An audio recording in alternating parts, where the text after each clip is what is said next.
I have discovered in my extensive and very scientific studies that the best way to avoid your children getting sick is to never make a plan, ever.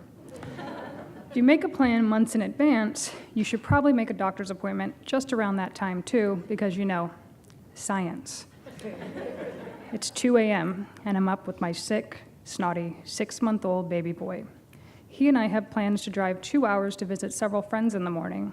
I miss these friends, and I've been looking forward to emerging back into the real world after the last half year spent in a newborn haze.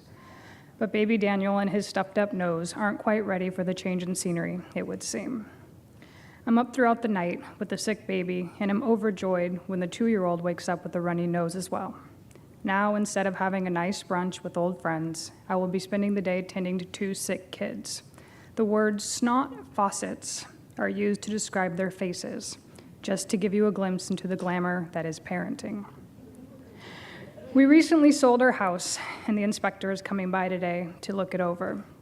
We need to be out of the house for at least an hour of his time, which is extremely convenient considering the faucets of snot we're dealing with. The toddler doesn't want to leave, because leaving involves putting on shoes and a coat. Some people are born to rage against poverty or injustice. My little Vivian was put on this earth to fight the establishment's insistence on appropriate footwear and clothing. She has been called to the fight. There's nothing we can do to keep her down. Except, literally hold her down. I'm not sure that holding my squirming child down with my legs while dressing her with my arms was what I had in mind when I dreamt of the maternal closeness I'd experience as a parent. But here we are. It's raining outside, so an easy trip to the park is out of the time-killing question. We end up in a pizza parlor. We have come armed with all of our tricks. Food for both children, toys, iPads, crayons. For this is not an adventure for the unprepared. Taking 2 children to a restaurant is always difficult. Throw in 2 illnesses, and this scenario has now jumped up to the ill-advised category of parenting challenges. The 2-year-old doesn't feel well, so she's uninterested in the myriad of food that we are presenting to her. She is more interested in experimenting with alternative sitting formations, most notably the head on the seat, ass in the air maneuver. She executes it flawlessly, thereby solidifying our parenting award nominations in every category. If only the baby were as easily entertained, and if only he didn't convey his lack of entertainment by immediately throwing all that is handed to him, immediately after he shoves it in his mouth to investigate and deem unworthy. The floor is a wasteland of failed offerings to the child.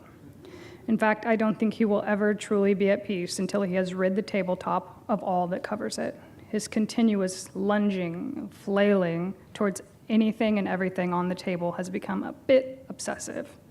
Soon the snot takes over and Daniel turns a corner onto Breakdown Boulevard.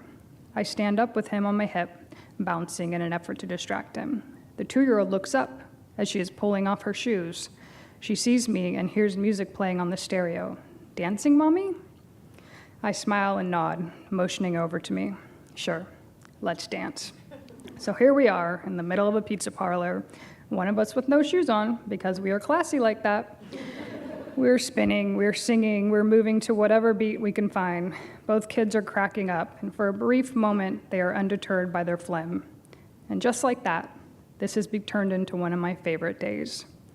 Parenting, even at its best, is a grab bag of emotions. Hard-fought victories, epic defeats, beaming pride, and complete embarrassment. But my day today pretty much sums up what it means to have kids. Lots of snot, tears, and chaos, punctuated by little tiny moments of bliss.